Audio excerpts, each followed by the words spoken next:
నమస్తే. ప్రస్తుతం మనతో పాటు ప్రముఖ ఆధ్యాత్మికవేత్త, ఆస్ట్రాలజర్ జయేష్ శర్మ గారు మనతో ఉన్నారు. గురుగారితో మాట్లాడేద్దాం. నమస్కారం గురుగారు. నమస్కారం. గురుగారు, మే మాసంలో కుంభరాశి వారి పరిస్థితి ఎలా ఉండబోతుంది? పాజిటివ్ ఉంటుందా, నెగిటివ్ ఉంటుందా? మే 14 నుంచి గురుగ్రహ సంచారం కూడా జరగబోతుంది. మరి గ్రహ మార్పు వీళ్ళకి ఎలా ఉండబోతుంది ఈ నెల? శ్రీ గురుభ్యో నమ. శ్రీ మహాగణాధిపతి నమ. శ్రీ మహాసరస్వతి నమ. హరి ఓం. శ్రీమాత్రి నమ.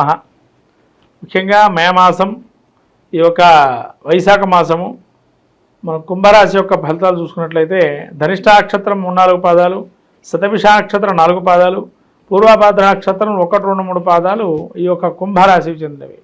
ఈ కుంభరాశికి గ్రహ సంచారం చూస్తే మనకు రాబోయేటువంటి మే మాసంలో ఏ విధంగా ఉంది అంటే, వీరికి రాహు కేతు జన్మ సప్తమ స్థానంలో సంచారం చేస్తున్న 18వ తారీఖు నుంచి, శని శుక్రులు వీళ్ళకి ద్వితీయ స్థానమందు, తృతీయ స్థానమందు బుధుడు, తదుపరి చతుర్థ స్థానమందు సంచారం, గురువు చతుర్థ మంది నుంచి పంచమ స్థాన సంచారం, అట్లనే షష్ఠ స్థానంలో కుజుడు, సప్తమ స్థానంలో కేతువు, ఈ రకమైన సంచారం మనం చూస్తున్నాం. ఈ స్థానాలు సంచారం చేసేటప్పుడు ముఖ్యంగా మనకు జన్మంలో రాహు, ఇప్పటివరకు వీళ్ళకి శనితో ఇబ్బంది కలిగితే ఇప్పుడు రాహు, కానీ అయినా వీళ్ళు ఈ రాహు జన్మంలో ఉన్న పెద్దగా ఇబ్బంది పడక్కర్లేదు. ఎందుకంటే కొన్ని మంతాంతర గ్రంథాలు ఉన్నాయి, జాతక పారిజాతం లాంటివి కానీ, బృహత్పర పరాశాస్త్రంలో కానీ, లేదైనా కొన్ని గ్రంథాల రాహు గురించి కుంభంలో సంచారం మంచిదని అన్నారు. కాబట్టి కుంభలో రాహు జన్మస్థానంలో సంచారం చేస్తున్నా కానీ కొద్దిగా మంచి ఫలితాలు ఉంటాయి. కానీ జన్మంలో ఎంతకైనా కానీ, జన్మ జాతకంలో కావచ్చు, జన్మంలో కావచ్చు, రాహు అంత మంచిదిగా జన్మస్థానం సంచారం చేయటం. ఎందుకంటే తలంచిన కార్యాలు ఏవైతే ఉంటాయో అవన్నీ ఆగిపోవటము, లేదైనా మళ్ళీ పునఃప్రారంభం చేయటం, ఆగటం, మళ్ళీ ముందుకు కదలవాలి, అలా జరుగుతూ ఉంటాయి. తర్వాత ద్వితీయ స్థానంలో శని శుక్రులు కలిగ అనేది ఏదైతే ఉందో ధన రాబడి బాగుంటుంది. ఇప్పటివరకు వీళ్ళకి ధనానికి చాలా ఇబ్బంది పడి ఉంటారు.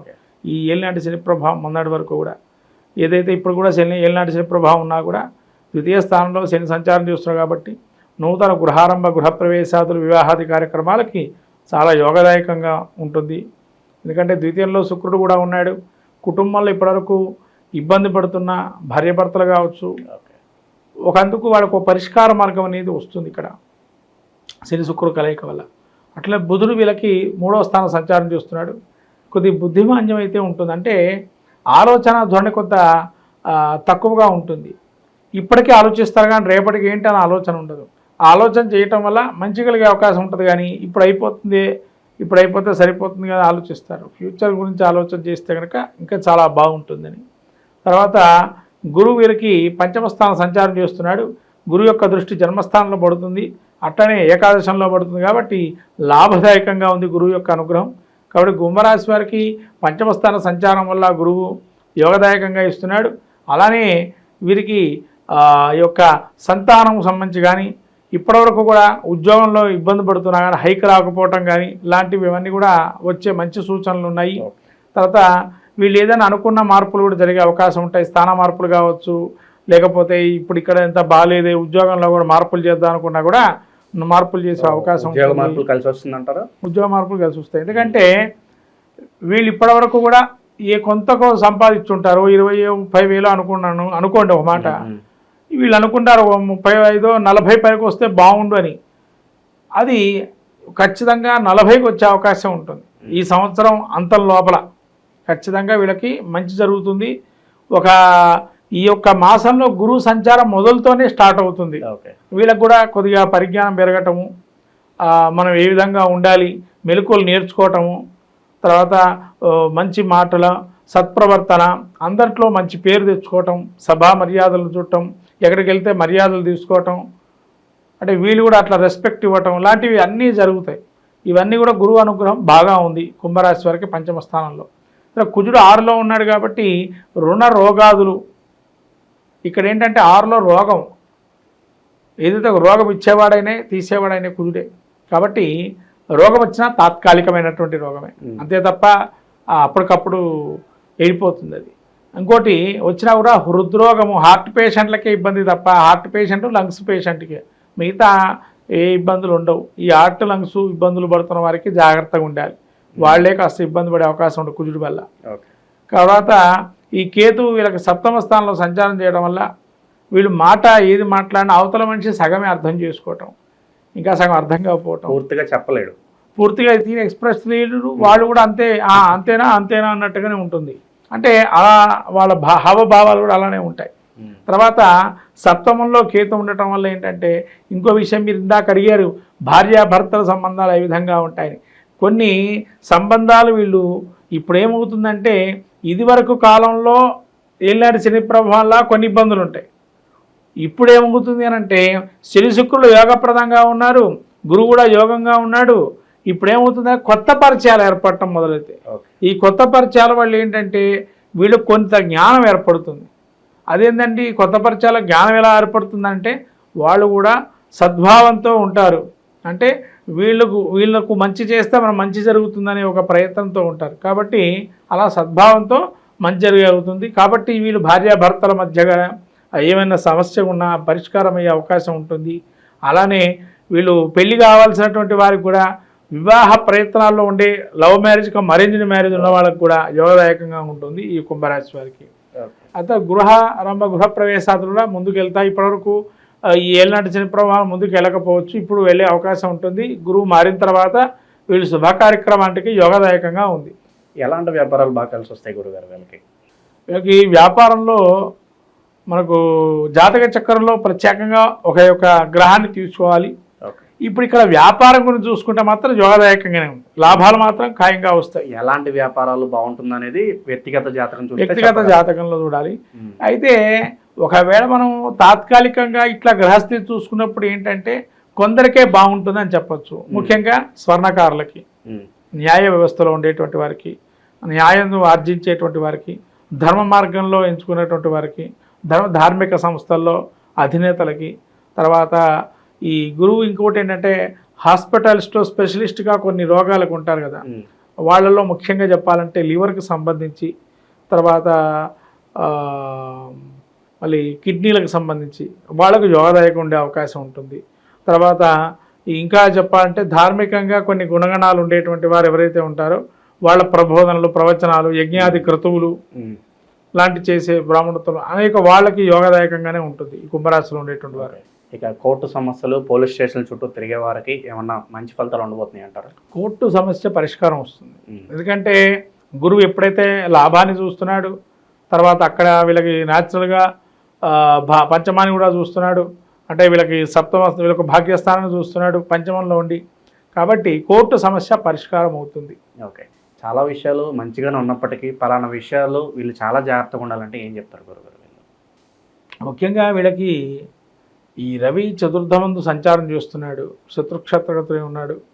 సూర్యనారాయణ స్వామికి ప్రీతిగా ఏదైనా చేయాలి. తర్వాత వీళ్ళు ఈ యొక్క దాన ధర్మాలకు వచ్చినట్లయితే ముఖ్యంగా మాట ఏదైతే ఉంటుందో అది అనుకూలంగానే ఉంది. వీళ్ళు ఏం మాట్లాడినా అంత బాగానే ఉంటుంది. కాకపోతే ఏంటంటే ఆర్థికంగా వీళ్ళు కొంత శుభ కార్యక్రమాలు చేసేటప్పుడు లిమిటెడ్ ఖర్చు పెట్టుకోవడం మంచిది, ఎక్కువ ఖర్చు పెట్టుకోవద్దు. ఎందుకంటే మీకు శని ఏళ్ళనాటి శని ప్రభావం ఇంకా ఉందని మర్చిపోవద్దు. ఎందుకంటే ఆ ప్రభావం ఉన్నంతసేపు ధనానికి కొంత లోటు చేస్తూనే ఉంటాడు. ఈలోగా జన్మంలో రాహు కూడా వచ్చాడు కాబట్టి ఆదాయానికి ఆర్భాటాలకి పోయి ఖర్చులు ఎక్కువ చేసుకునే అవకాశం ఉంటుంది. కాబట్టి ఆర్భాటాలకు వెళ్ళొద్దు. రెండవది, ప్రయాణాలు చేయాల్సి వచ్చినప్పుడు మాత్రం ఎంతవరకు మనకు కంఫర్ట్ అంతవరకే చేయండి. అత్యాధునికమైనటువంటి వాటిల్లో ప్రయాణం చేయడం అనేది కొంతవరకు మీరు ఆలోచన చేసుకోవటం మంచిది. తర్వాత పరిష్కారం మనం చూసుకున్నట్లయితే ఈ యొక్క రవికి, సూర్యనారాయణ స్వామికి ఆదిత్య హృదయ పాలన చేసుకోవటం.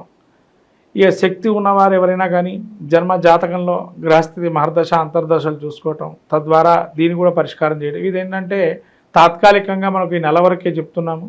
ఇక గ్రహస్థితి తెలుసుకోవాలనుకునేటువంటి వారు తన యొక్క జన్మ జాతకంలో కూడా మనం చూసుకొని ప్రయత్నం చేయాలి.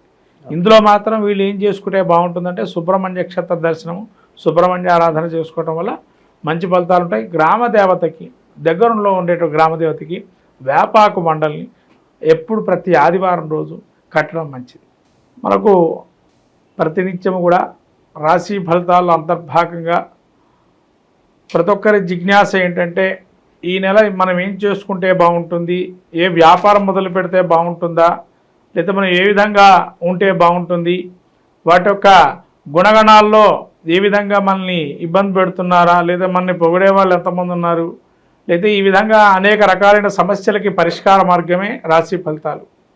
ఈ యొక్క రాశి ఫలితాలు కనుక ప్రతినిత్యము మనం పాటిస్తూ ఆ యొక్క స్తోత్రమాలికలు కానీ, ఆ యొక్క స్తోత్రమాలికలతో పాటు ఆ యొక్క దేవత అధిష్టాన దేవతల యజ్ఞ హోమాదులు కానీ వ్రతాదులు చేసుకోవటం వల్ల మంచి ఫలితాలు వస్తాయని మన పెద్దలు మహర్షులు చెప్పబడింది.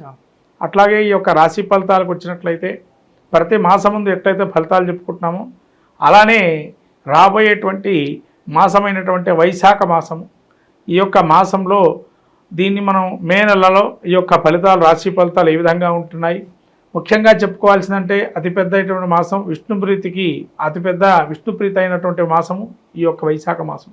మనకు పద్మపురాణము, బ్రహ్మాండ పురాణము, మత్స్య పురాణము ఇవన్నీ కూడా ఈ యొక్క అనేక విశేష అంశాలతో కూడుకున్నటువంటి వైశాఖ మాసం. దానికి వైశాఖ పురాణం కూడా ఉన్నది. అలానే దానాల్లోకెల్లా అన్నదానం గొప్పదని, పానీయాలు ఏదైతే అన్నపానాదులు మనం దానం చేస్తే కనుక గోదాన ఫలితం కలుగుతుందని చెప్పి, అలానే అనేక దానాల్లో కూడా ప్రత్యేకంగా పితృప్రీతిగా ఇచ్చేటువంటి దానాలు కానీ, అలానే ఈ యొక్క వైశాఖ మాసంలో సాక్షాత్తు విష్ణు స్వరూపంగా మనం బ్రాహ్మణ్ణి ఆరాధన చేసి ఆ విధంగా దాన ధర్మాది క్రతువులు చేసుకోవటం వల్ల సాక్షాత్తు మహావిష్ణువు అనుగ్రహిస్తాడని, అందులోనూ అక్షయ తృతీయ అనేటువంటి రోజు, తర్వాత సింహాసనం అప్పన్న చందనోత్సవం, అలానే సత్యనారాయణ స్వామి యొక్క ఏకాదశి కళ్యాణము, అలాగే వైశాఖ పౌర్ణిమ, మనకు వాసవి కన్యకా పరమేశ్వరి జయంతి, అలానే వీరబ్రహ్మేంద్ర స్వామి వర్ధంతి, అలాంటి జయంతోత్సవాలు, అలానే గంగా అవతరణము, గంగా అవతరణం యొక్క భూప్రపంచం మీద ఎప్పుడైతే గంగా అవతరించిందో అటువంటి మహత్తరమైనటువంటి రోజు, అలానే మనకు ప్రతినిత్యం కూడా సంకష్టహర చతుర్థి, అలానే వైశాఖ మాసంలో